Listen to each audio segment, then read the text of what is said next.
Good evening, everybody. It's straight up 6 o'clock. Welcome to the Wednesday, August 16th, 2023 formal meeting of the Iowa City Planning and Zoning Commission.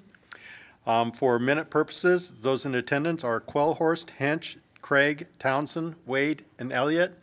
Padron is not here yet. When she arrives, I'll just note that for the purposes of the minutes. First off, before we get in the agenda, I want to welcome our newest member, Scott Quellhorst. And Scott, you want to give us a thumbnail? Just who is Scott Quellhorst? Yeah, definitely. Thank you.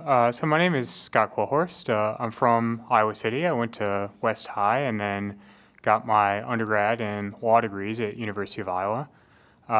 Then I traveled around a little bit, held a few different jobs in a few different cities for about 10 years.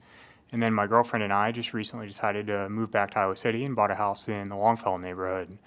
So we're really happy to be back here, and I was looking for some way to volunteer and contribute to local government, and this seems like a great way to do that. So I'm looking forward to working with you all.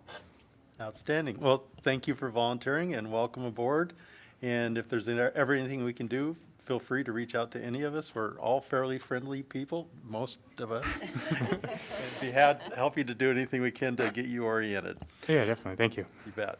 Next item up on the agenda is item number 3, public discussion of any item not on the agenda. If there's any member of the public who's present who'd like to address the commission for an item that's not on the agenda, now is your opportunity. Go ahead and go up to the podium if you'd like, and we'll limit you to 5 minutes. Please sign in and state your name and address, and go ahead. Okay, I think this is where my comments fit. My name is Cecile Kernsley, and I live on Summit Street, and I was the I served 2 terms as the first president of the Longfellow Neighborhood Association when it first started, and then recently completed 2 terms on the Historic Preservation Commission. In that time, in reference to the proposed zoning amendment changes, I have a question.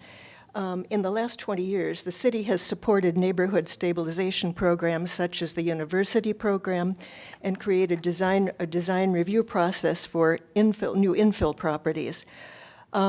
So I'm wondering, why was the plan that P&Z voted on August 2nd after one reading without consultation or communication or input from neighborhood associations or the Historic Preservation Commission? Because these amendments affect particularly the older neighborhoods, everyone in these older neighborhoods completely, but yet there was no information about it. Also, the proposed zoning amendments speak very little to historic districts and what the impact on them might be from these zoning changes. And I would like to quote Marla Svensson, who was hired by Iowa City several times to survey neighborhoods to see if they qualified to become designated historic districts. She said to me once something that has stuck with me ever since she said it, and that was historic preservation begins with zoning. You don't have anything without that. So again, my question, why wasn't Historic Preservation Commission asked for input or consultation, and why were none of the neighborhood associations informed either? Okay. Thank you. Just thank you for your input. This opportunity is one-way communication. All we can do is listen to what you have to say. And for answers to your question, please contact staff, and they will be able to give you a reply to all those. But So you're the thank you. commission that voted on it.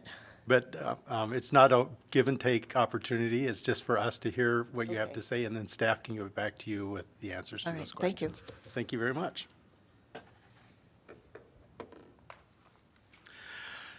Now we're on the rezoning item. Oh, wait, is there anyone else who'd like to address the commission? I guess I should ask if there's a second person.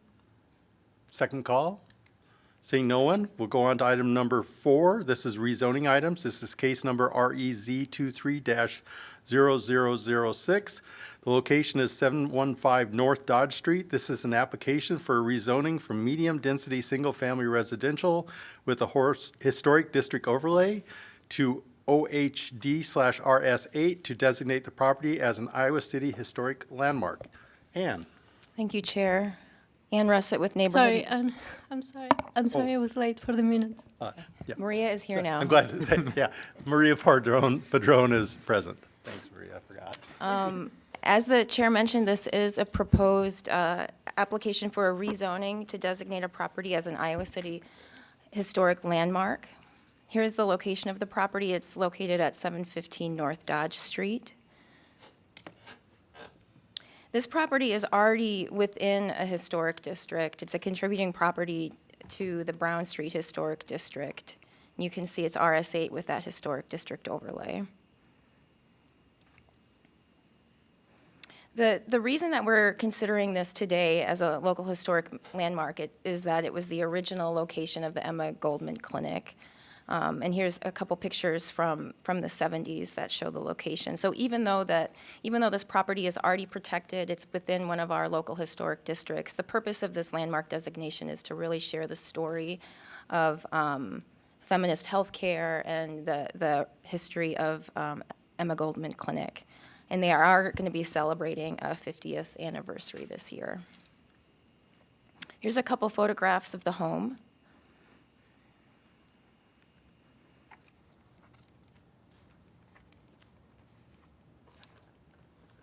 This is an example of craftsman-style catalog home, and again, it's a contributing property in the Brown Street Historic District. And as I mentioned, this designation relates to the mid-'70s feminist healthcare movement in the United States, and it was the fourth feminist healthcare clinic in the nation, the first three of which were located in California. So the current zoning designation is RS8 with a historic district overlay. The proposed zoning is RS8 with a historic district overlay, so the zoning is not changing. Again, the purpose is to share the story of this property. In terms of the commission's role in this review, it's generally to demonstrate that this landmark designation is consistent with the comprehensive plan. There are goals and objectives within the Central District Plan and within our historic preservation plan that speak to the importance of protecting historic buildings, identifying historic resources significant to the community's past, and identifying and pursuing landmark designations for those properties. Staff did receive 2 pieces of late correspondence related to this request, both in support of the landmark designation. You have those before you, and those were also emailed to you earlier this week. Staff does recommend approval of REZ 23-0006, an application to designate 715 North Dodge Street as an Iowa City historic landmark, and rezone it from OHD RS8 to OHD RS8. And the last week at the Historic Preservation Commission meeting, they did unanimously recommend approval of this landmark designation. So after the commission makes its recommendation tonight, it will move forward to City Council. So that concludes my presentation. Thank you, Ann. Does anybody on the commission have a question for staff on this application? Yeah. And I have a quick question. Can you help me understand the practical difference between the historic district overlay and the designation as an historic landmark? Does that impose additional obligations on the owner of the property, or sort of what's the practical impact of that classification? Because this is a contributing property in the Brown Street Historic District, there's really no, in terms of regulations, in terms of how the building is regulated, in terms of exterior modifications, those are the same with the landmark designation. So they would be required, as they are today, to go through historic review for exterior modifications, and they would be subject to the same guidelines that the property is today. So the landmark designation is largely symbolic? Yes. Okay, thank you. Any other questions from members of the commission? Chad, do you have anything? Billy? I did. There was something in your recommendations that I questioned, that it wasn't, where was it?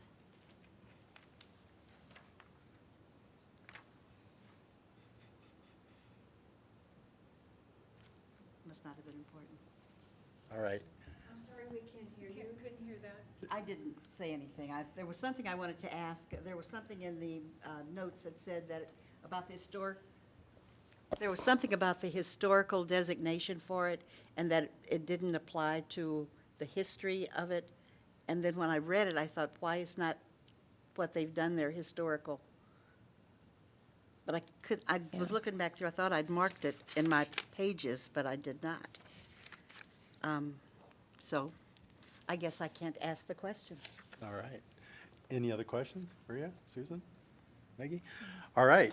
We'll go ahead and open the public hearing. Now is the opportunity for anybody in the public to address the commission on this item.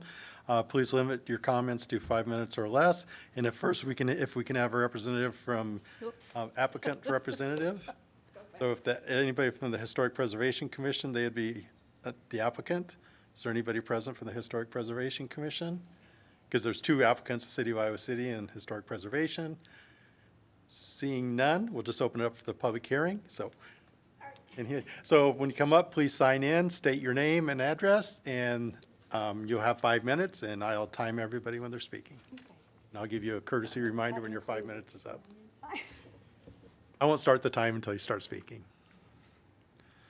So my name is Jenny Swaim, and I live here in Iowa City, and this is a big thing in my mind, and it is symbolic, but more than that, it is really historically significant as a local example and a Midwestern example of an enormous movement in American social culture and healthcare. In the early 1970s, there was a whole crop of nonprofits that sprung up in Iowa City dealing with teenagers, with medical care, with, I know we can think of many other things, but it was a very rich and fertile and vital time. And Emma Goldman was one of the major movers in that. One thing that often alerts preservation people, such as staff, is when a building, and this is really the crux of local history, is how does it help tell a local story and how does it fit into a national context? So here we have a very local story. Many of us may have had experiences here or known about the excellent care and the pioneering spirit of this entity, but it fits into this national movement of a whole new way of delivering healthcare, and particularly women's healthcare. And I am so excited about it receiving a landmark designation, which, besides the symbolic sense of it, it just sets it. I think there's, well, the old Capitol is a landmark that's national, but it shows a special honor and recognition and significance of an individual building that really says something about the community and about the national history. Thank you. All right, thank you. Is there anyone else who'd like to address this application?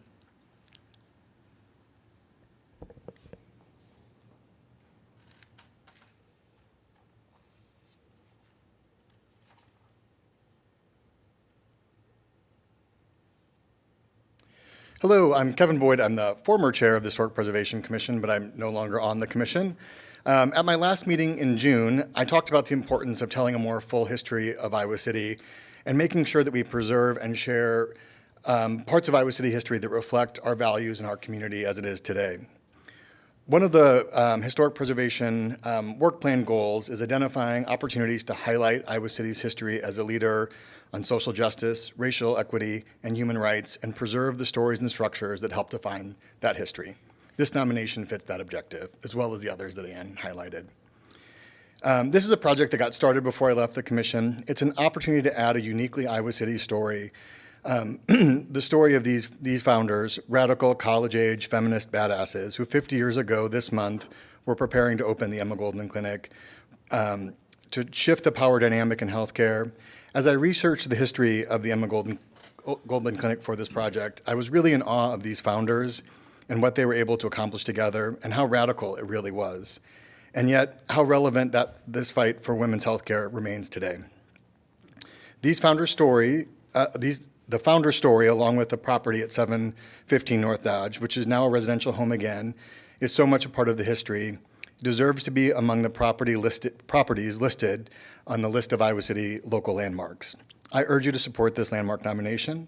I also want to thank the property owners, Jennifer and Benton, for their open-mindedness and support of sharing their property's history. Thank you. Thank you. Is there anyone else who'd like to speak to this application?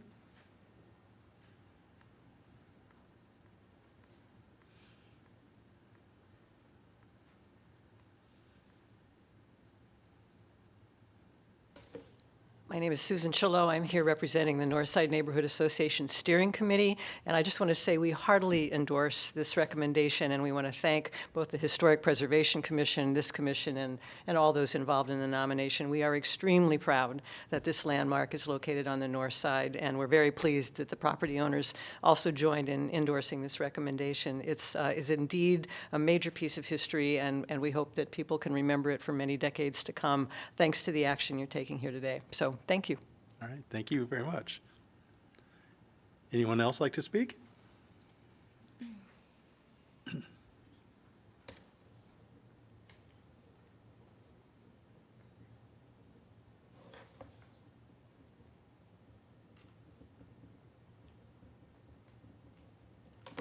Good evening. My name is Karen Cubby. I live in the Mark Twain neighborhood, and I share a lot of history with the Emma Goldman Clinic. I started volunteering there in 1983 when there were threats of fire bombings, and that was a time when the anti-choice community was not interested in hurting people, but destroying property and disrupting the provision of services in that way.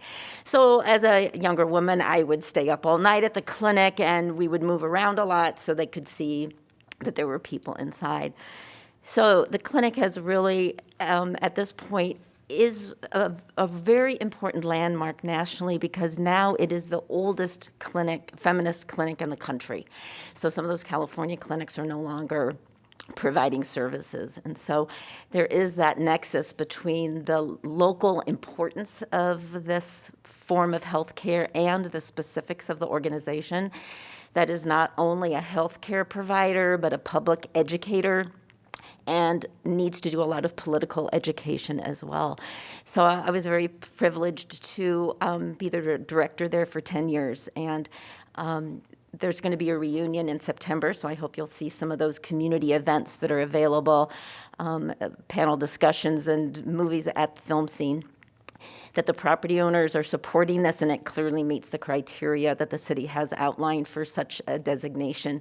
I hope you will unanimously and heartfeltly support this nomination. Thank you. All right, thank you. Anyone else like to address the commission on this application?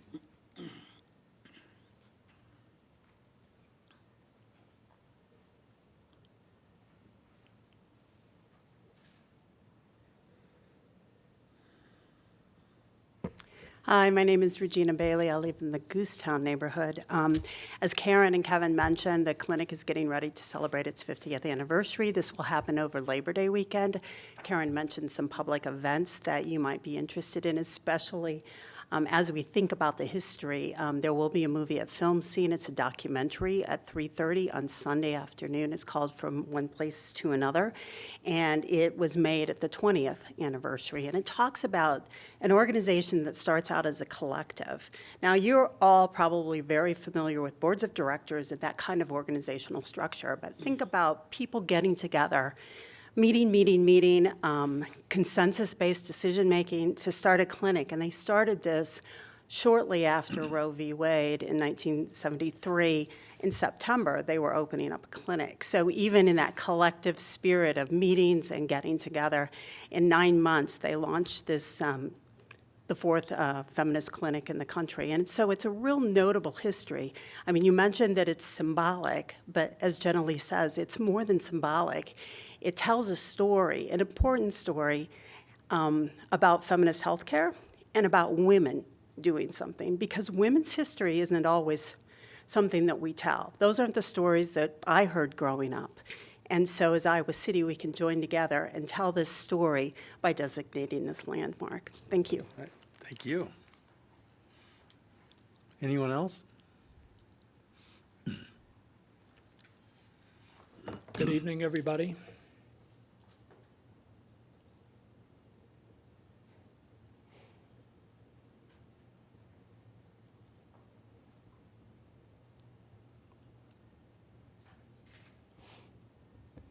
My name is Jim Throgmorton. It's a real pleasure to follow a former council member and a former mayor to speak to you about this particular topic. I've lived in the North Side neighborhood for 28 years, and I live about a block and a half away from this building. And I never had any idea that the Emma Goldman Clinic started in that particular building. It's just down the alley from where I live.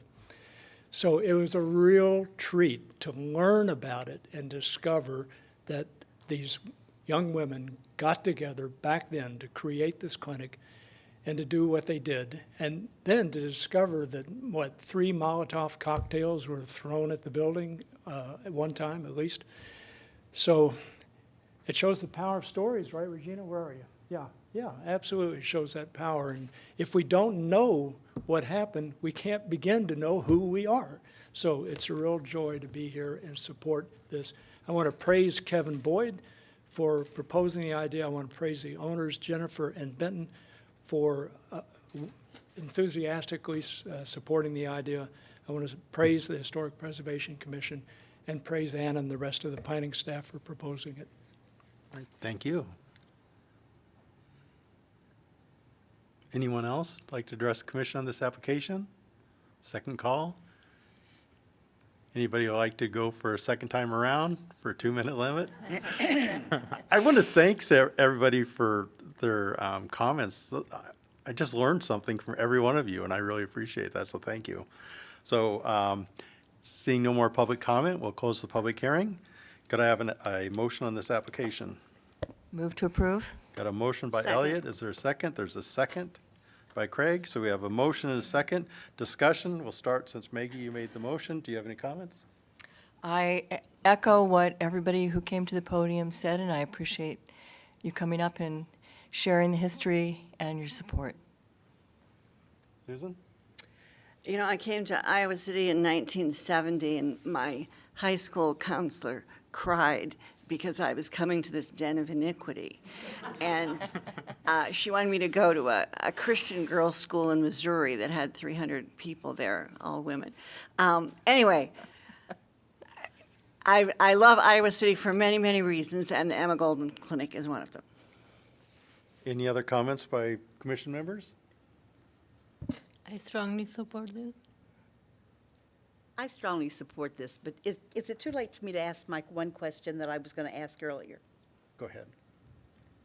On the documentation that you sent to us on the landmark designations, it says that the staff does not find that there is enough information to consider the property meeting criterion F at this time. And F has yielded or may likely yield information important to prehistory and history. Why would that not be appropriate? Yeah, that's a criteria that the Historic Preservation Commission evaluates, and our historic preservation planner reviewed these criteria and determined that F didn't apply. Typically, F applies to things that are archaeologically significant. But how could they not see this as women's history? We're seeing it as women's history. We're not seeing it as prehistoric. I know there's the word or history in there, but I think F is typically used for prehistoric areas of significance. Any other further discussion? Seeing none, all those in favor of this motion signify by saying aye. Aye. Those opposed signify by saying nay. Hearing no nays, the motion passes unanimously, 7-0. Next item on the agenda is zoning code amendment items. Number 5, case number REZ 23-0005. This is consideration of an amendment to Title 14 zoning to reduce the maximum allowable height in the neighborhood stabilization residential RNS 12 zone from 35 feet to 27 feet. Ann? Thank you, Chair. Again, this is a proposed amendment to our zoning code. Just to provide a little bit of background, this started originally with a meeting with representatives of the North Side neighborhood. Staff met with them several weeks ago. They had reached out to us regarding a change that they would like to see in the RNS 12 zone, and they had requested to reduce the maximum allowable height in that zone. Staff had recommended that they petition City Council with that proposed change, which they did. And at the June 6th work session, City Council directed staff to prioritize the review of the proposed change, and it was our understanding of this change that it was a reduction of the maximum allowable height from 35 feet to 27 feet in the RNS 12 zone. First, I wanted to provide a little bit of background on the RNS 12 zone. It was created in the 90s. In 1992, there was a project that was proposed to add more than one residential structure to a single lot in the RM12 zone. Owners of nearby properties petitioned City Council due to concerns that allowing more than one structure per lot in the RM12 zone would be out of character with the existing neighborhood. And in 1993, the City Council adopted the RNS 12 zone to preserve the single-family character of the neighborhood and prevent new multifamily residential development. In addition to the creation of that new zoning district, there were also several map amendments that started in 1993. This map here shows all the properties that were zoned from a multifamily zoning designation, whether it was RM12 or RNC 20 down to the RNS 12 zoning designation. The last change, the last map amendment was actually to a portion of South Governor in this area right here where you can see the hatching, where there was a proposal to change the zoning from RNS 12 to RS 8, which was approved by City Council. In terms of the current regulations, all of the city's single-family and multifamily residential zones have a maximum height limit of 35 feet. We do have form-based zones, which regulate height differently, but our single-family and multifamily residential zones have a maximum height of 35 feet. The RNS 12 zone allows single-family detached units. It allows duplexes throughout the block, so it allows mid-block duplexes and duplexes on corner lots. It also allows daycares, religious institutions, and educational facilities. It does not allow new multifamily uses, and the maximum height is 35 feet. This map here shows a map of the properties that are zoned RNS 12. The red boundary that you can see here is the Northside Neighborhood Association boundary. So these are all of the properties citywide that are zoned RNS 12. And they're identified in kind of that light brown color. And the hatching that you see here is indicating that those properties are also within either a historic district or a conservation district. And I just wanted to speak a little bit about our historic and conservation district overlay zones. Properties within these overlay zones require additional review.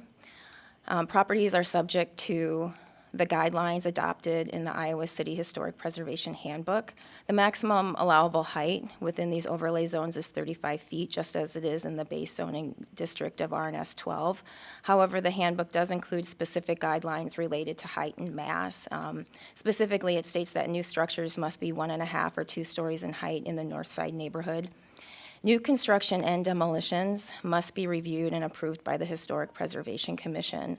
And with new construction, it's reviewed based on the surrounding neighborhood context and the mass and scale of adjacent buildings. In terms of demolition in historic districts is only considered where the building is structurally sound or irretrievable, so they're uncommon. So these overlay zones provide a large degree of protection from future construction, demolition, and development changes. This table here shows a breakdown of the properties that are zoned RNS 12 and whether or not they're located within a historic district or a conservation district overlay. Citywide, 75% of the RNS zoned properties are located within either an historic or conservation district overlay. And within the north side neighborhood, 85% of the properties are within a historic or conservation district overlay. And again, we think it's important to note this because there are additional rules and processes which add a large degree of protection for these properties. Staff also reviewed demolition permits in the RNS 12 zone since 1992. There have been 17 demolitions within the RNS 12 zone. That's an average of 1 demolition every 2 years over the past 31 years. And the data suggests that redevelopment pressure in RNS 12 zones has decreased over time. And this may in part be due to the fact that 75% of these properties are either in a historic or conservation district, which would restrict demolitions. We also looked at conversions because it seems to be a concern of the residents of the Northside neighborhood. Since 1992, there have been 82 conversions from single-family to duplex or duplex to single-family citywide. 38% are single-family to duplex, and 62% are duplex to single-family. So what we're seeing more of is the conversion from duplex to single-family than the other way around. For properties zoned RNS 12, there were 10 conversions from single-family to duplex or duplex to single-family. 70% of them were from duplex to single-family. And again, the RNS 12 zone does not allow conversions to new multifamily. And I guess even though we looked at conversions, height limits will have no impact on future conversions within this zone, since conversions are dealing with existing structures and not new structures. We also did some field work, and until we received the recent correspondence yesterday from the Neighborhood Association, we weren't aware that the Northside Neighborhood's intent was to only apply the 27-foot requirement to new buildings, specifically new single-family and duplex uses. Based on council's direction, staff was concerned with the creation of non-conforming structures, and we discussed this with the Northside representatives when we had originally met with them. And due to our concerns about creating non-conforming situations, we estimated building height using the best tool that we had available to us. And this table shows the results of that work. And again, these are just estimates, but based on the estimates, some buildings may become non-conforming. However, if the Northside Neighborhood Association wishes only to apply the height standard, the 27-foot, to new buildings, a non-conforming analysis becomes irrelevant if it doesn't apply to existing structures. In terms of consistency with the comprehensive plan does include a land use designation for single-family residential stabilization with the description of preserving single-family residential character and preventing further densification and conversion of single-family residences to multifamily. The land use designation focuses on housing types and density rather than the scale of development. It maintains a single-family neighborhood and restricts the number of units by limiting housing types. And again, in all single-family residential zones, the maximum height limit is 35 feet. So there's been some determination that this maximum ensures a complementary scale within our single-family neighborhoods. In terms of our conclusions, again, 75% of the properties zoned RNS 12 are located within a historic or conservation district, which requires additional review processes to ensure that new structures are not out of scale with the surrounding neighborhood. Based on the demolition data that we reviewed, redevelopment pressure is limited. We had a conclusion based on non-conforming situations, which may no longer apply if we're only looking at applying this to new structures. And then the purpose of the RNS 12 zone is to maintain a single-family character, which has been interpreted as preserving single-family uses and preventing new multifamily uses. Height limits don't help preserve single-family uses or further the intent of the zone. The current height limits are consistent with other single-family residential zones and therefore consistent with the purpose of the RNS zone to maintain that predominantly single-family character. We did receive some additional correspondence yesterday from the Northside Neighborhood Association. They noted in the correspondence that they met for the change to only apply to new construction and only single-family and duplex dwellings. We haven't had much time to fully analyze this as we received the correspondence yesterday, but we do have some initial concerns that we wanted to highlight. First, if the reduced height limit only applies to new construction, it would address our concerns related to non-conforming situations, so that's a good thing. Our first concern is that RNS 12 zone allows other uses besides just single-family and duplex structures. It includes daycare uses, religious institutions. If the purpose of height regulations is to promote reasonable building scale and relationship between buildings, all land uses should be considered when establishing a height limit. Also, if the maximum allowable height varies between uses, a governmental purpose for that variation would need to be established. The second concern is complexity and challenges with implementation. If a governmental purpose could be identified for having different regulations for different uses, the code becomes even more complicated and difficult to administer. It not only would have different height requirements for different uses, but uses that would typically be subject to our non-conforming provisions would no longer be subject to them. And existing structures, because existing structures would remain conforming. Lastly, regarding affordability, the Northside neighborhood document states that reducing the maximum height would reduce the pressure to demolish older and currently very affordable owner-occupied structures. Height regulations don't impact the balance of owner and renter properties. Zoning codes do not regulate whether structures are owned or rented. I also wanted to note that in their correspondence, the neighborhood association has requested that this item be deferred. We received 2 additional pieces of late correspondence, which you've received via email, and you have hard copies before you, both in support of the Northside neighborhood's proposal and their request. As for the staff recommendation, staff does not recommend approval of REZ 23-0005, a proposal to change the maximum allowable building height from 35 feet to 27 feet in the neighborhood residential stabilization RNS 12 zone. Also, staff has not identified a governmental purpose for the proposal for this only to apply to new structures and to only single-family and duplex uses.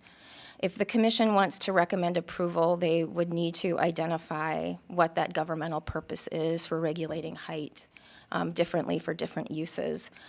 So with that, staff would also not recommend approval of a proposed change to the maximum allowable building height for new single-family and duplex structures in the RNS 12 zone to 27 feet. In terms of next steps after a recommendation from the Planning Commission, this would go before City Council. And I'll turn it back over to the chair. All right, thank you, Ann. For the request for deferral, was there a particular reason stated, other than the obvious that gives staff time to come up with a governmental purpose in the application of that? I think they wanted us to change our analysis. Well, think just to reflect their request that's on new construction only? Yes. Okay. I have a couple questions for you. So this is, I wrote the question before you answered it. So the 35-foot limit would only apply to new construction per the request, which won't result in any non-conforming status of existing buildings, correct? As I understand it, based on the correspondence from yesterday, yes. Okay. And in the South District, the form-based code that we had previously passed, the height limit for that is 27 feet, is that correct? It's 2.5 Or is stories. it about 20? But there's also But it's, a feet maximum as well. Okay. Yeah. I have a question about the Historic District and Conservation District height limits. So it's listed as 35 feet, but the handbook guidelines say 1.5 to 2 stories for new construction. That seems incongruent. Has there been thoughts about making those two things match up better so there isn't? Because a guideline clearly carries no force of law, and so you have a requirement and then you have a recommendation. It seems like they're at odds with each other. Yeah, I think within the zoning code, the 35 feet is a maximum. So it's not guaranteed. You know, we have other requirements in our zoning code where, you know, it's a maximum density, for example, but each property isn't always going to get to that maximum density. That's why it's a maximum. It's not guaranteed, it's just the cap. And so I guess I don't think of the guidelines from the Preservation Handbook and the zoning code as inconsistent, because the handbook doesn't recommend heights that are beyond the maximum allowable height of 35 feet. Okay. All right. It seems that the 35-foot limitation mainly was instituted to address grade issues on site. Is that generally a true statement? That's what the former senior planner noted in his correspondence. We've had this 35-foot height limit from the 30s. So I don't know if walkouts were a popular housing style in the 30s, but it's that 35-foot maximum has been around for decades. Okay. And then on RNS 12 zoning areas, the heights, those, could you just give us, just for the public purposes, how those heights are determined? Because it doesn't include steeples or spires, but could you just tell us roughly how those heights are determined of buildings? How the height is measured? Yeah, like where's that measured at? So it's typically, there's an average grade that would be calculated based on the elevations 5 feet from the proposed structure. So you'd calculate an average grade, and then you'd measure from that all the way up to the midpoint of the roof. And in most roof types, it would be the midpoint between the eaves and the peak. All right, we'll open up for other staff, commissioners to ask questions to staff on this application. Yeah, and I have a couple questions. So as I understand it, one of the association's concerns is that the guidelines in the Iowa City Historic Preservation Handbook are just that. They're guidelines, they're not binding. So I'd be curious to know what the process is for deviating from those guidelines and how often that happens. So they are guidelines. The language in the guidelines is pretty strong, though. They use words like shall and must, and the guidelines are also adopted by reference within our zoning code. The guidelines include exceptions that can be considered for certain proposals within historic districts. So it could be possible that the Historic Preservation Commission maybe would allow something more than 2.5 stories based on the building type proposed. But based on how the guidelines are implemented and we implement our historic preservation program, the guidelines carry a lot of weight, and they're used heavily in our evaluation of the proposals for new construction or demolition or even just exterior modifications to buildings. So then would the decision to deviate from the guidelines fall to the Historic Preservation Commission? Yes. Okay. And are you aware of any instance where the commission approved a substantial deviation from the guidelines? There's exceptions within the guidelines that the Historic Preservation Commission can consider. So they're pretty much limited to the exceptions outlined in the guidelines. Got it. Okay, but other than the exceptions in the guidelines, I mean, what's in the handbook is generally respected. Yes. And then I was also curious, so I think one of the association's main concerns, is the potential to build incongruently tall homes. And I appreciated your analysis of, structures that exceed 27 feet currently. Do we have any sense of how many of those are single-family homes? No. That could be determined, but I don't have the number now. And so I guess relatedly, and I suppose probably not, but do you have any sense of how many of those might be in the current conservation or historic district overlay? How many existing single-family homes are in the conservation overlay? That exceed 27 feet. Yeah, I don't know. Okay. Yeah. Thank you.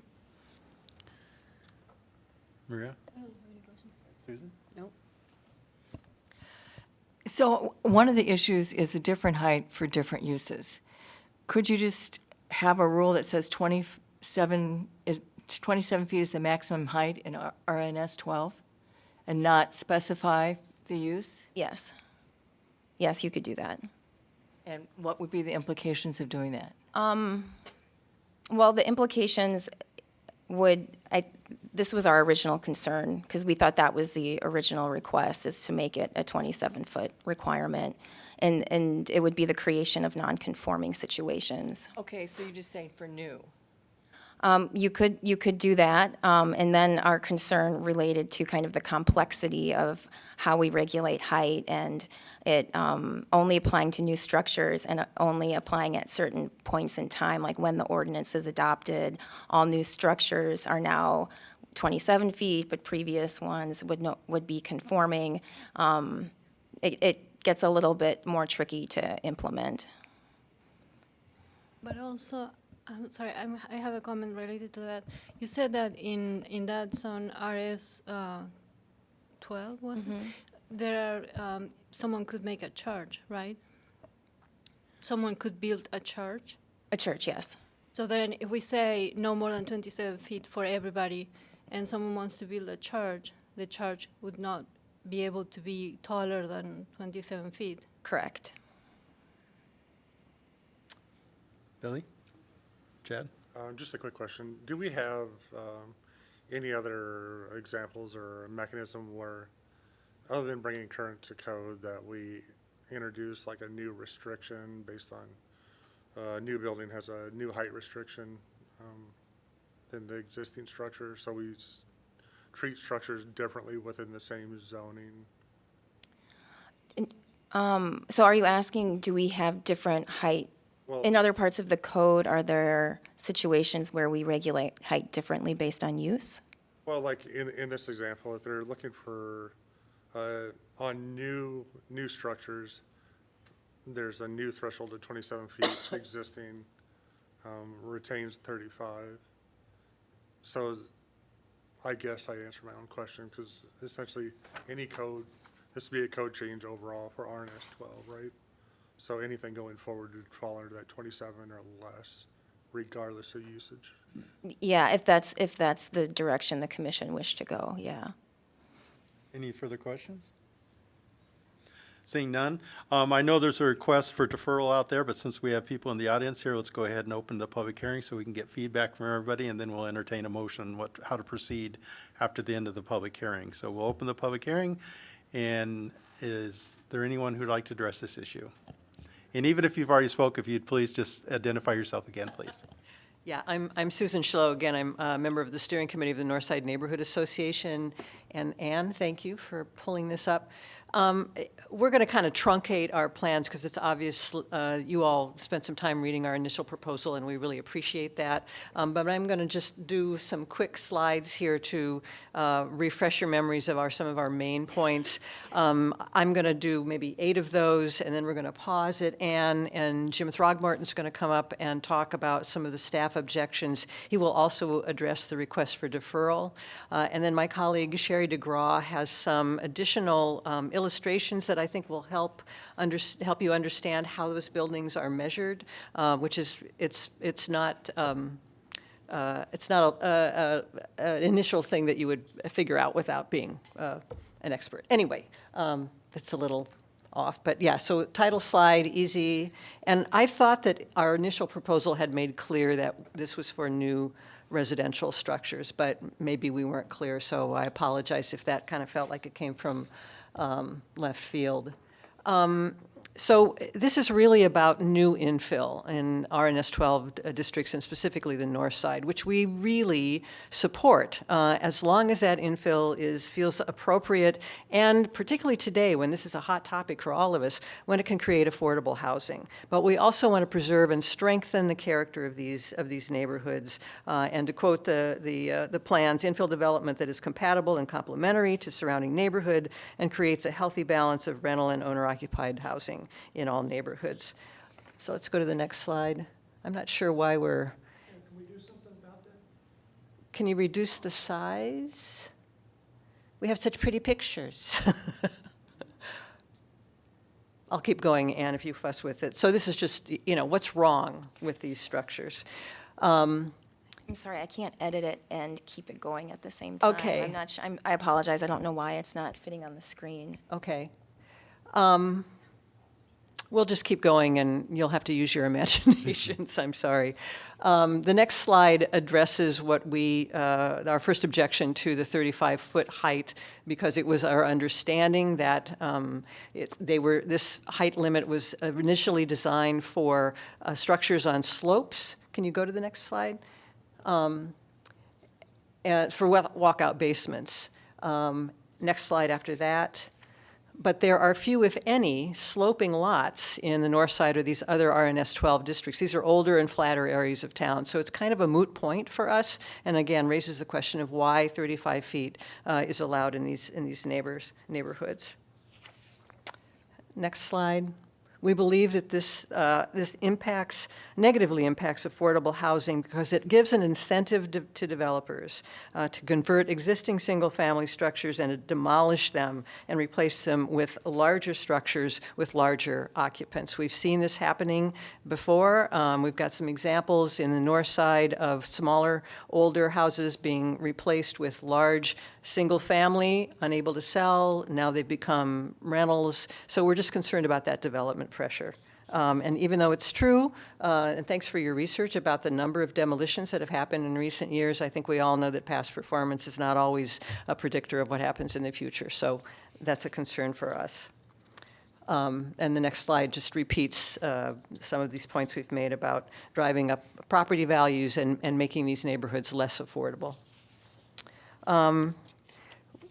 We believe that the 35-foot height limit thwarts the purpose of the zoning, which is to stabilize existing residential neighborhoods and to promote a reasonable building scale and relationship between buildings and provide options. What you can't see there is an illustration of a very tall building placed to a very short building in the north side. And you can continue. Maybe I should do it like this. Oh, sorry. Technology, we love it and we hate it. Let me try something real quick here. Okay. What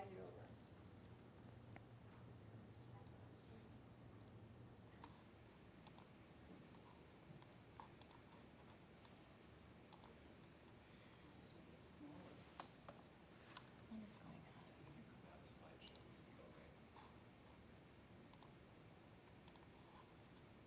I assume you all have a copy of there you this. go. Oh, Yay. there we go. Is that better? Awesome.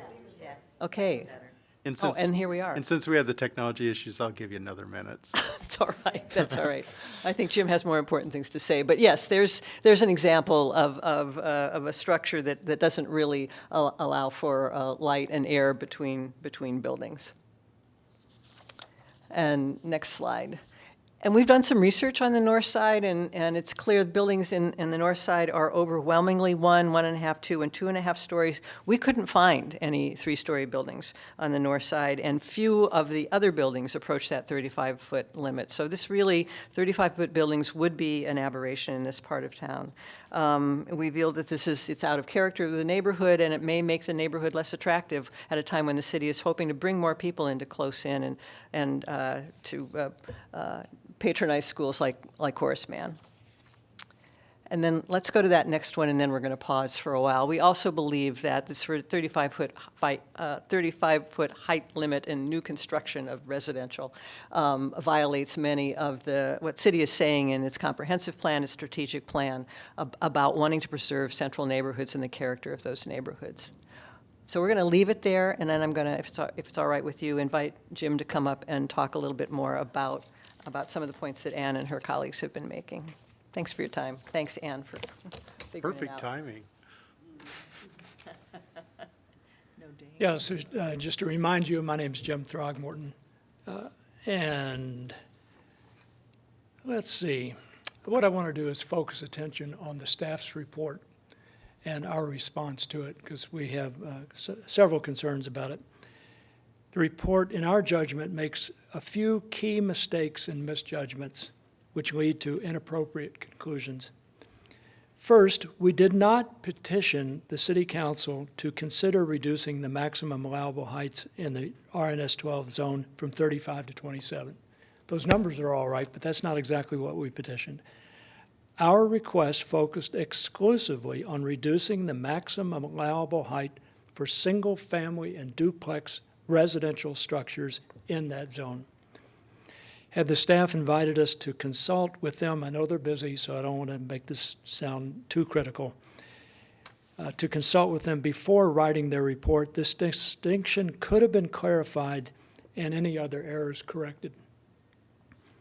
Second, influenced by this error, the staff reports that 117 or more properties currently exceed the proposed 27-foot height limit. They correctly observe there are 500 properties in the RNS 12 districts, 313 of which are within the north side, but instead of using these total numbers when determining how many properties currently exceed the proposed height limit, staff should have used the number of single-family and duplex properties when counting. In our petition, we reported that only 188 of the 313 parcels located in the north side are occupied by single-family structures, two-family conversions, or duplexes. Even if 3, 4, and 5-family conversions are included, none of the 213, that is 188 plus 25 structures, are greater than 2.5 stories. So in our judgment, the nonconformance issue goes away. Now on that, as a sidelight, I'd say Ann's presented some new information tonight, which we would want to take into account, and presumably you would as well, which might influence our collective judgment about what to do. I also want to note that there's a property inventory viewer available through the city assessor's office that I've been going through in great detail, and it identifies every single-family / owner-occupied property in the north side neighborhood and other parts of the city. The odd thing is it identifies them as single-family / owner-occupied when a large proportion of them are not occupied by owners but occupied by renters. It's really quite puzzling. But that's a digression. Third, the staff estimated building heights using 2021 pictometry data from Connect Explorer, which I have no experience with whatsoever. I'm sure Ann and others know how to use it. Volunteers from the north side actually measured the taller buildings. They walked or biked by every property in all of the RNS 12 zones, including those outside of the north side. They identified the taller houses and duplexes, and after measuring some apartment buildings for comparison's sake, they then went back to the taller buildings with a laser measurer and determined the height from the grade to the midpoint of the roof pitch. These volunteers knocked on the door of each house to tell residents the volunteers were doing research on houses in the neighborhood and asked if they could take some measurements. Every resident they asked granted permission. The volunteers then placed the laser device next to the house to obtain accurate measurements. And Sherry DeGraw is going to show you how to do that in a few minutes. Fourth, the staff emphasizes that 85% of all properties in the north side are located in historic and conservation overlay zones, and the guidelines in the Historic Preservation Handbook state that, quote, new structures must be 1.5 or 2 stories in height, unquote. We would emphasize, however, that these guidelines do not have the force of law. The zoning code is what matters when it comes to heights, and it is important for the guidelines and the zoning law to be consistent with one another to avoid having 2 different height limits in the same zone. Fifth, the staff reports there have been only 17 residential demolitions in the RNS 12 zones over the past 30 years. We agree. However, we note that 14 of those structures were single family, and 14 out of 151 is 10% of the neighborhood's current stock of single family properties. Moreover, the relative paucity of demolitions does not necessarily reveal a lack of development pressure. Over the years, 25 properties have been converted from single family to 3, 4, or 5 family structures. The staff also emphasizes that the Historic Preservation Handbook allows demolitions only when a building is structurally unsound and irretrievable. Yes, but years of neglect and disinvestment can make a building unsound and irretrievable. And the staff essentially dismisses our concern for the small, inexpensive, single-family structures located in the southeastern part of the North Side neighborhood, the ones that are outside of the historic preservation and conservation districts. And even more important, the past does not necessarily presage the future. Relying too heavily on past trends is like looking in the rear view mirror to know where you are headed. Just 2 weeks ago, you approved staff proposed amendments to the zoning code. We were in the room, right? To the zoning code, which are explicitly designed to increase the supply of housing by making it easier and more profitable to build new structures. So if in the past there's not been a large amount of development pressure, you just voted to increase the pressure. So you need to take that into account for sure. With this in mind, it is especially important to look at the mix of owners of the 363 residential properties located in the Northside neighborhood's RNS 12 district, plus the part that extends out on the southeastern part of the Northside. 42% are owned by 66 or more limited liability companies and other incorporated entities. LLCs owned by one individual own 13% of the 363 residential properties. One family owns at least 17 of the RNS 12's residential properties. And a third entity owns another 16. Together, these three owners possess 23% of all the residential properties in the North Side area's RNS 12 district. They are likely to have, no surprise here, considerable influence over what gets repaired, what gets demolished, and what gets built in the RNS 12 districts. A few more points here. 6, the staff indicates it is not aware of any evidence that the proposed height limitation would increase housing affordability. We never said it would. What we did say is that reducing the maximum permitted height of new single-family and duplex structures would reduce the pressure to demolish older and currently very affordable owner-occupied structures. Any new structure will be far less affordable than an existing structure.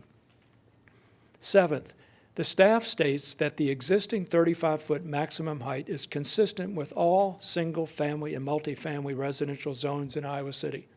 This is not true. But Ann described this differently to you.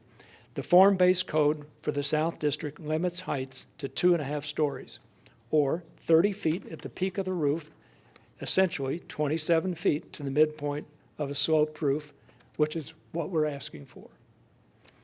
Last, the staff states, quote, "It has already been determined that 35 feet is a height that ensures a complementary scale for the district. For the neighborhood, or I'm sorry, for the RNS 12 district.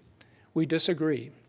The RNS 12 zone was specifically drafted to preserve the existing single-family character of certain neighborhoods. Section 14, 2A, 1E further stipulates that the maximum height standards in the code are intended to, quote, discourage buildings that visually dominate other buildings in the vicinity, unquote. The current 35-foot height limit encourages redevelopment with out-of-scale buildings that can have harmful effects on neighboring properties. It therefore undermines the purpose of the RNS 12 district zone. Permitting new infill structures at that height would make it more difficult for RNS 12 neighborhoods to retain a healthy balance of affordable rental and owner-occupied housing without compromising the character of the neighborhoods. So it goes to the heart of the purpose of the RNS 12 district. Given these facts, here, I'm going to touch on the request for a deferral point. Given these facts, we ask you to approve our request to reduce the maximum permitted height of single-family and duplex structures from 35 to 27 feet. However, If you feel uncertain at this very moment, we urge you to defer voting, to instruct the staff to correct its report, and to finish considering our proposal at probably your next meeting or maybe the one after that. We would be eager to work with staff to ensure that both parties agree about the facts that matter. Thanks. I'd be happy to answer any questions you might have.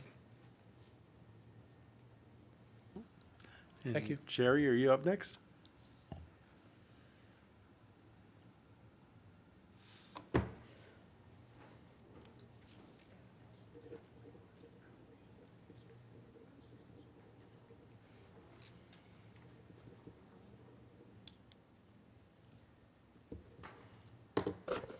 Hi, so my name is Sharon or Sherry DeGraw, and I have a few visuals after, I'm not sure how many slides there are after that one.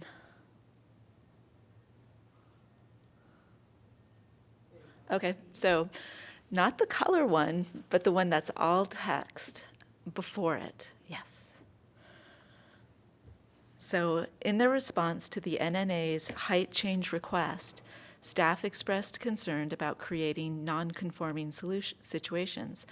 What follows are some images that illustrate why we believe non-conformance is not an issue. And the first thing I'd like to show you is the device that we used. It's a Bosch laser measurer, and it's a high-precision device. If you set this on the ground and point it up at something, it sends a laser and measures. So maybe I'll demonstrate.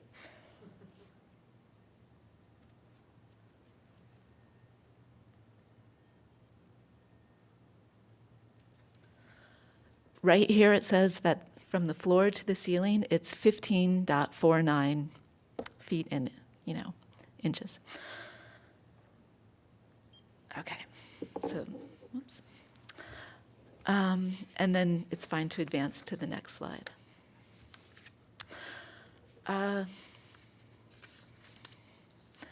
So with this, as there was a question earlier, just to clarify how height is measured for a building, what you do is if you look on the right-hand structure with the little A-frame roof, if you see the dotted line that goes across the full width of the building, those are the eaves. And then if you spot the apex of the building, that's the highest point, whatever that measurement is in length, you divide that in half, and where you see a line that goes vertically up with the number 24 with a little arrow, and it cuts across and shows the midpoint, that represents what we call the height of a building, and that's what works for the zoning codes when we describe what the height of a building is. When you have a flat top roof, you can see how much taller a 35-foot flat top roof structure would be than, say, the typical 1.5 to 2.5 story structures that you find in the north side and RNS 12 single-family or duplex structures.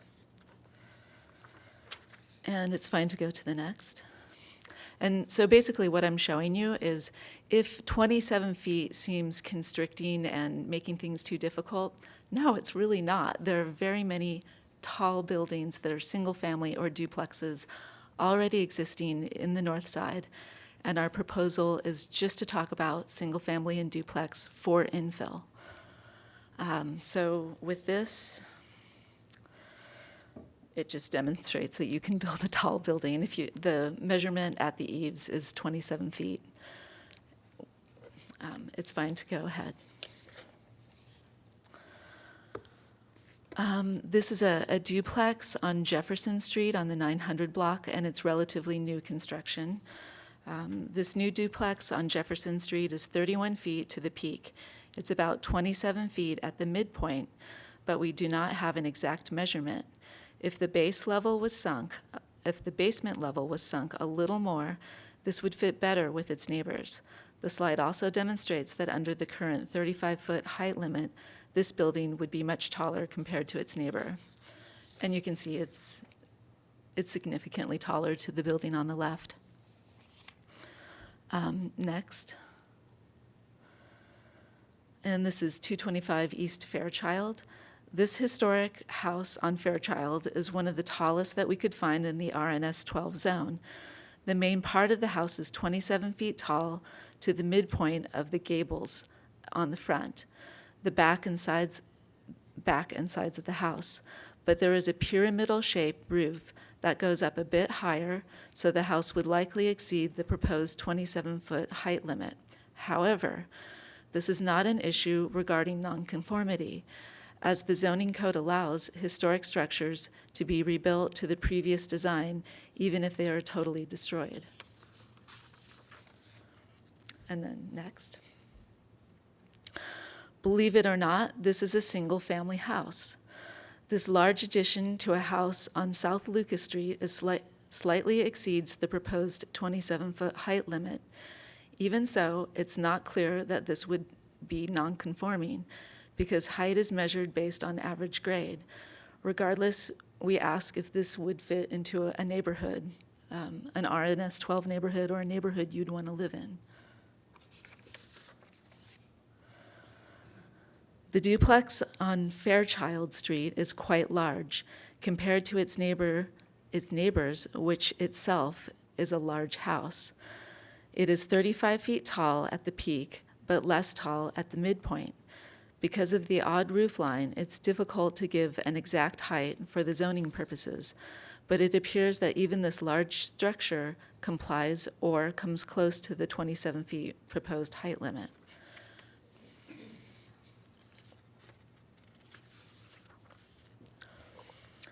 And this house on 911 Washington Street, it's just one of the tallest structures that we could find in the RNS 12 zone.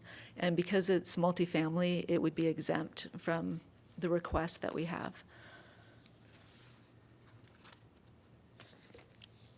And next. There's actually a typo here. It's really 112 and 114 North Governor.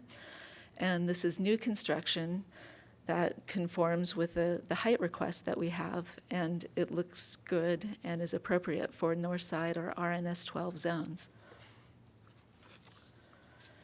And that's it. So we respectfully request council to amend the zoning code by reducing the maximum building height for new single-family and duplex structures in the RNS 12 zones from 35 to 27 feet. Thank you. And if you have any questions. Thank you. Anyone else like to speak on this application? Hi, my name is Linda McGuire, and I'm almost a 50-year resident of the North Side.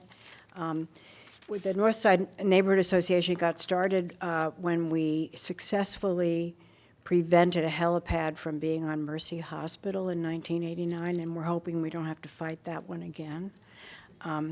But I want to point out that this was a request from the Northside Neighborhood Association directly to city government to engage in planning for our neighborhood.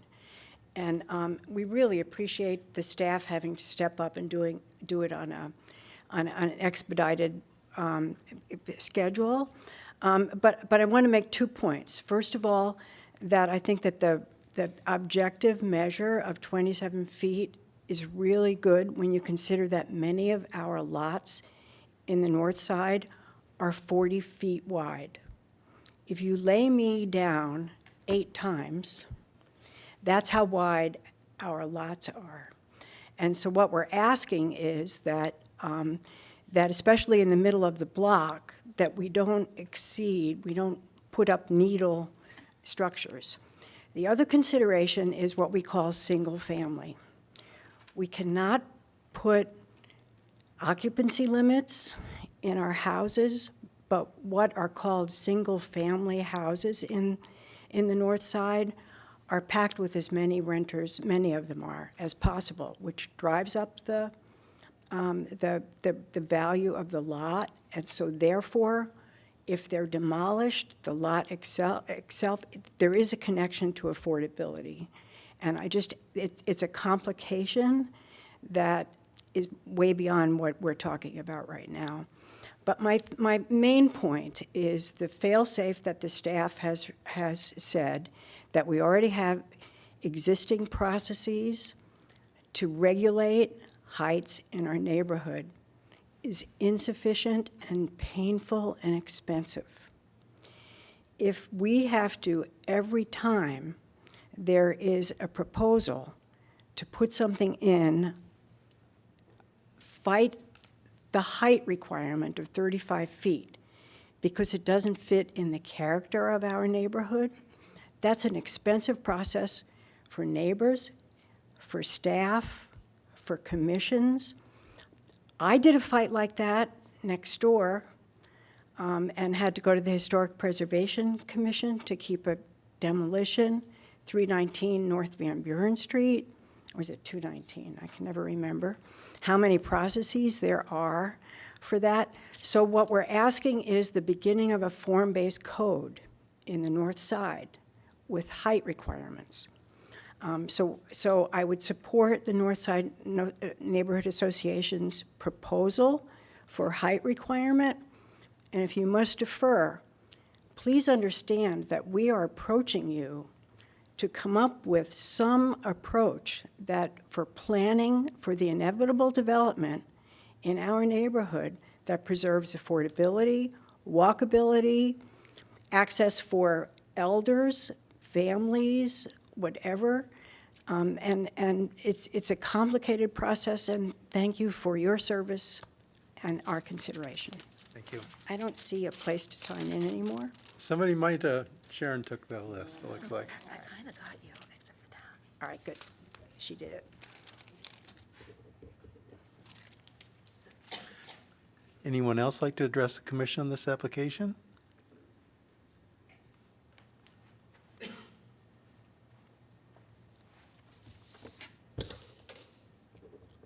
Once again, I'm Jenalee Swaim.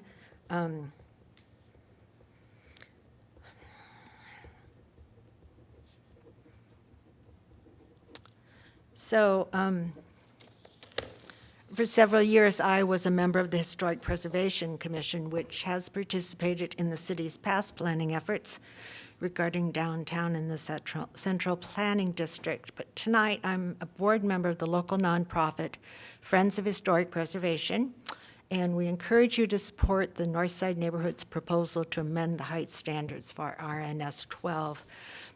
Historic preservation is not about preserving every historic building. It is also about preserving the character of Iowa City neighborhoods.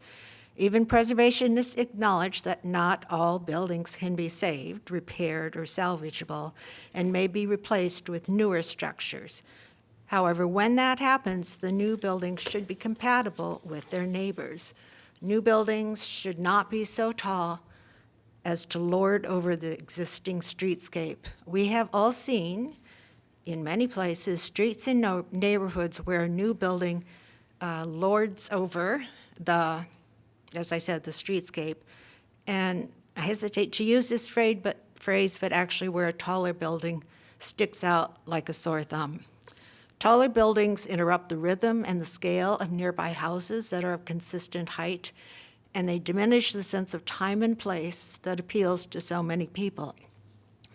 The height incentive to build taller buildings opens the door to developers willing and able to invest in tear down and build up, 37 feet up, because taller buildings means more units and bigger rental income or higher purchase prices.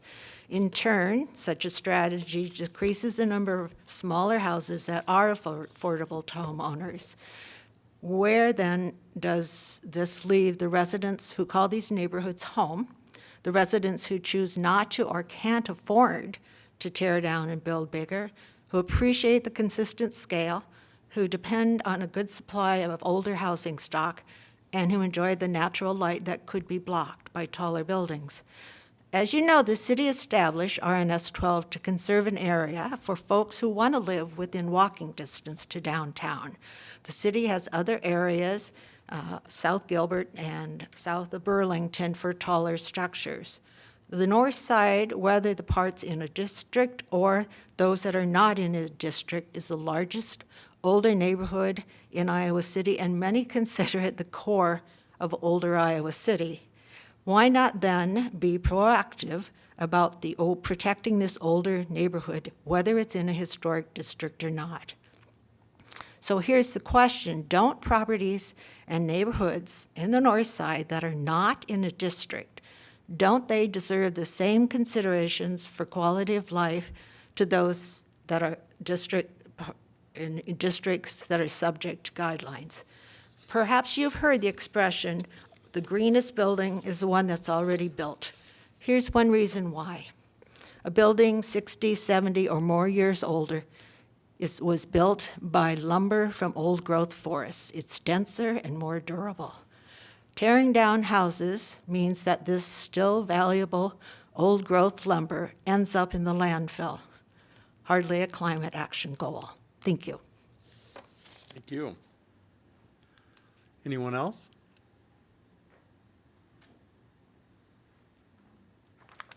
Please Hey sign there. in. I'm Jared Note. I live on Market Street in kind of a section that's not in the North Side District. Anyway, thanks so much for all the work y'all do. I'm a relatively new resident, been here since 2020.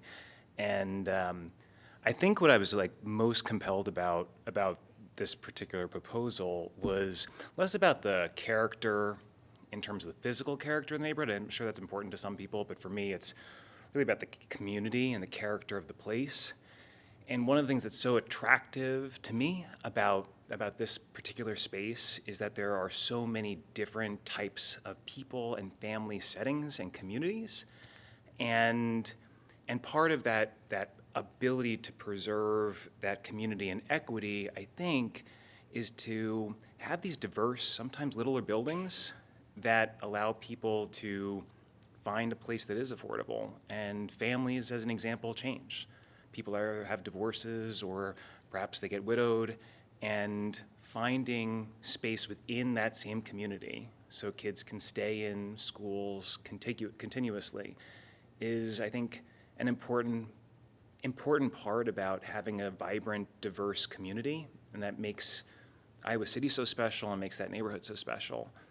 And I think that, you know, what some of these addendums that were lately submitted do a beautiful job of is, you know, providing nuance that perhaps was not in the initial, to my mind, in the initial request or the staff's work, where affordability, it seems, to my mind, is not a one. Well, I respect that best practice might be that height restrictions aren't great for affordability. That seems there's a reasonableness to that, but I think there's also a reasonableness to allowing for the diverse type of housing stock to be preserved.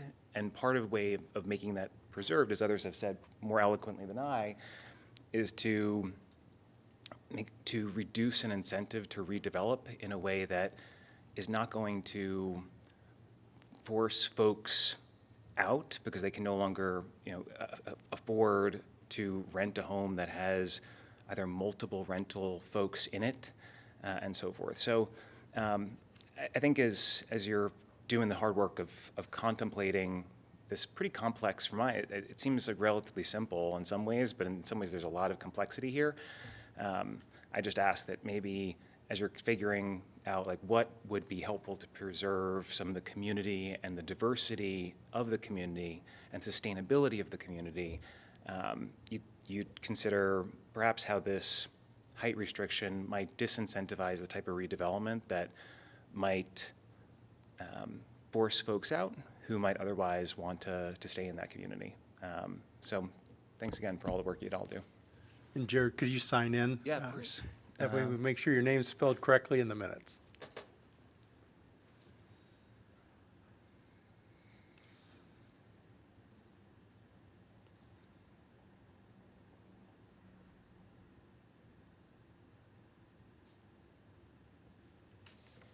Thank you.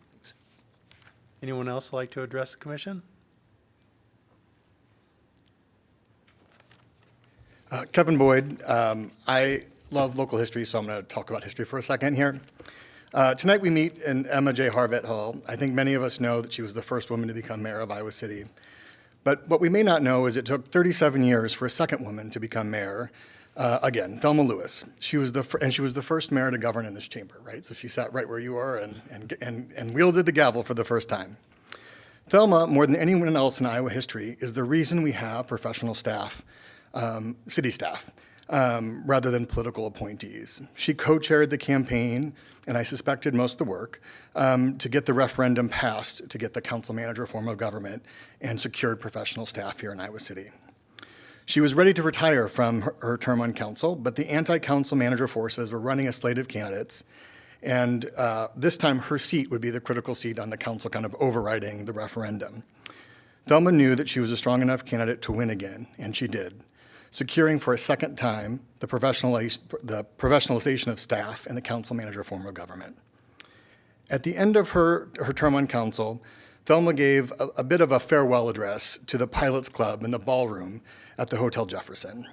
She made several accurate predictions about issues that Iowa City would face over the next decades. It's really remarkable to read.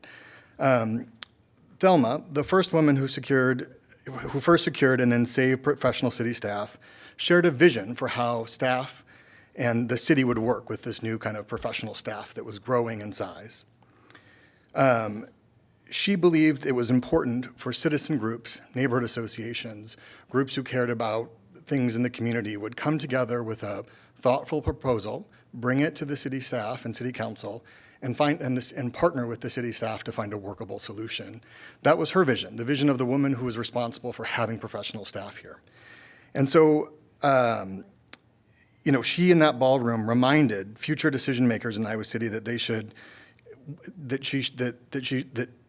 decision makers should listen to civic organizations, neighborhood groups, and to encourage city staff to find workable ways to try to accommodate what they're trying to achieve. And so tonight, here in Emma J. Harvett Hall, where Thelma Lewis once wielded her gavel, I would encourage you to kind of channel Mayor Lewis tonight and support the citizen-led groups.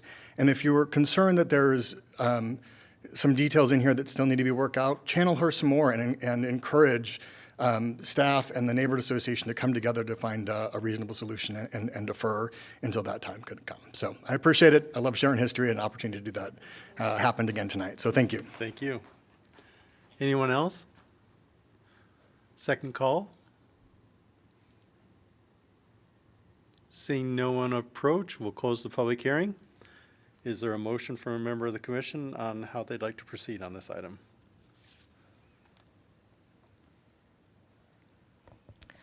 Well, I'm going to go with Kevin's suggestion that we defer, and hopefully the North Side neighborhood and the city can come together with a solution. I'm very much for the 27 height. And do you have a date for deferral to when you would like to reconsider this? I do not. We have September 6th, September 20th, or October 4th. October 4th. Gives them time. Might want to ask Ann what she thinks staff would have to do, because I'm presumed that you want staff to have time to be able to see what the governmental interest in this is and come up with some recommendations. October 4th is also the day we're bringing back the accessory apartment item. So we could do that if you're okay with having both of those on one agenda. What about the next meeting? What's that next date? I don't think you want to do that. The second meeting in October? Yeah, we can just say the second meeting in October.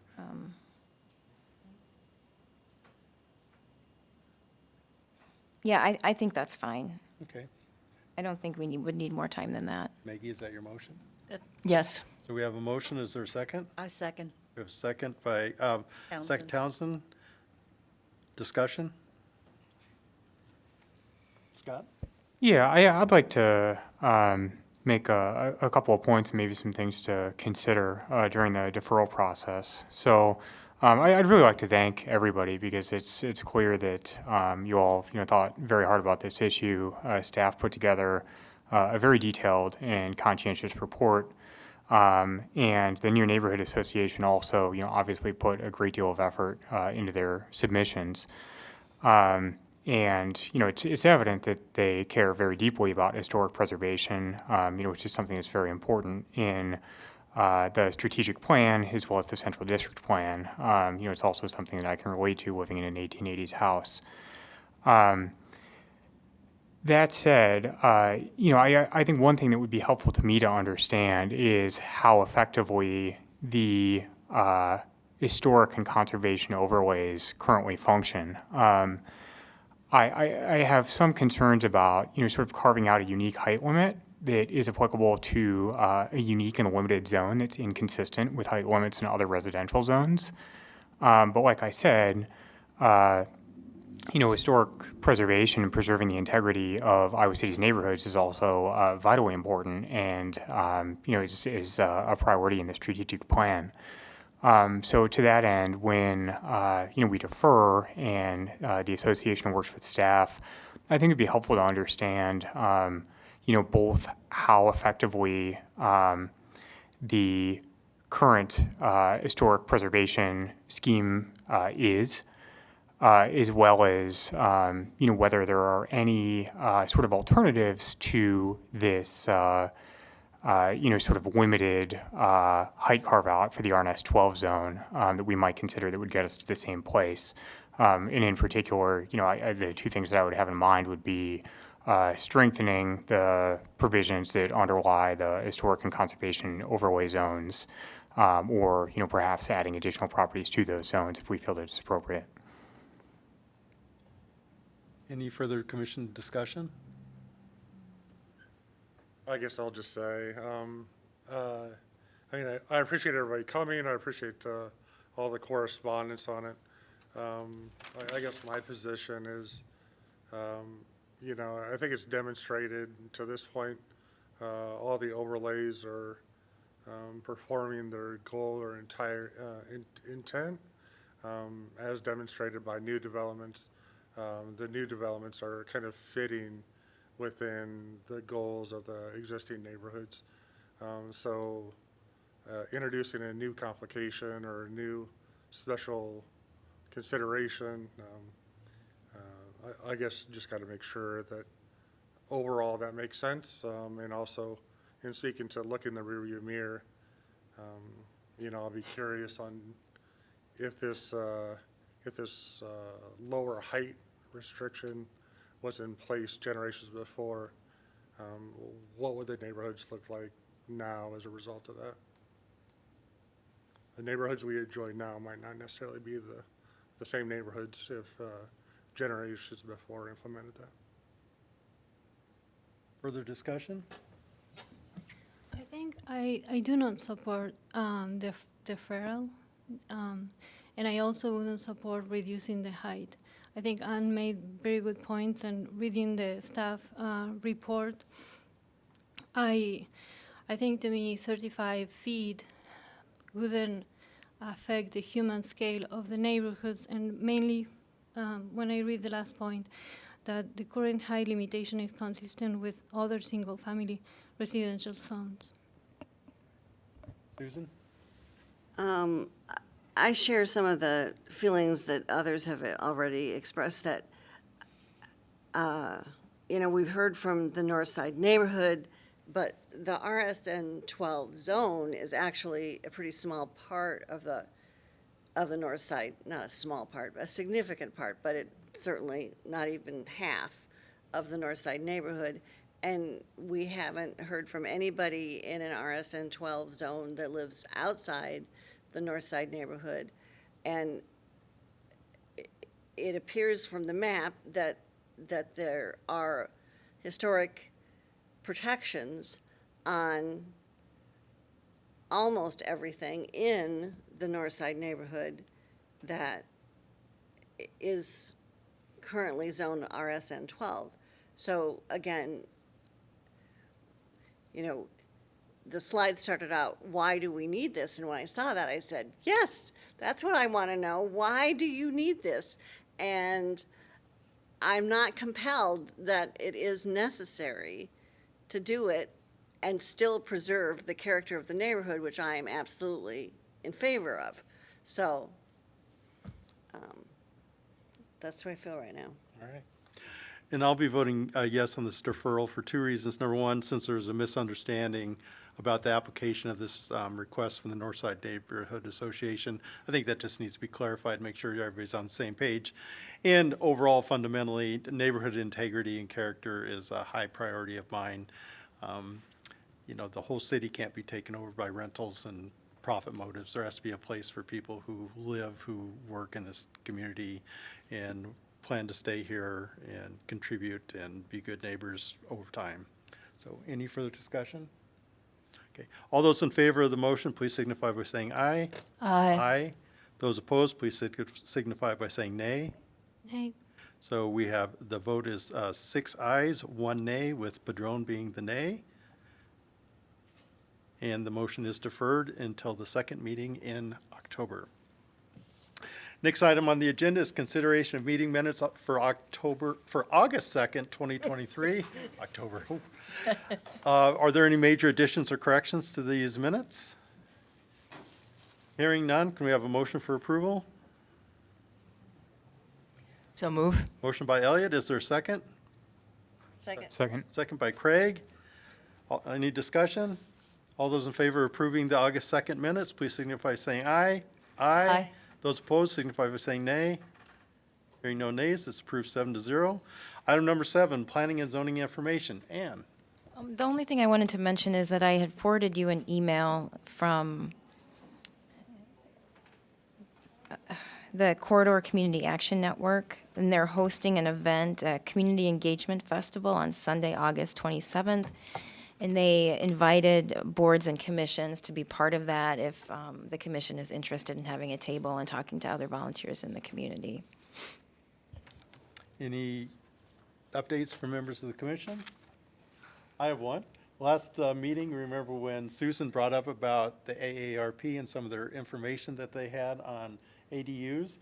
I received an email today about a slide presentation that I went through that talks about the benefits and what ADUs are. So it's just really a great reference site for people.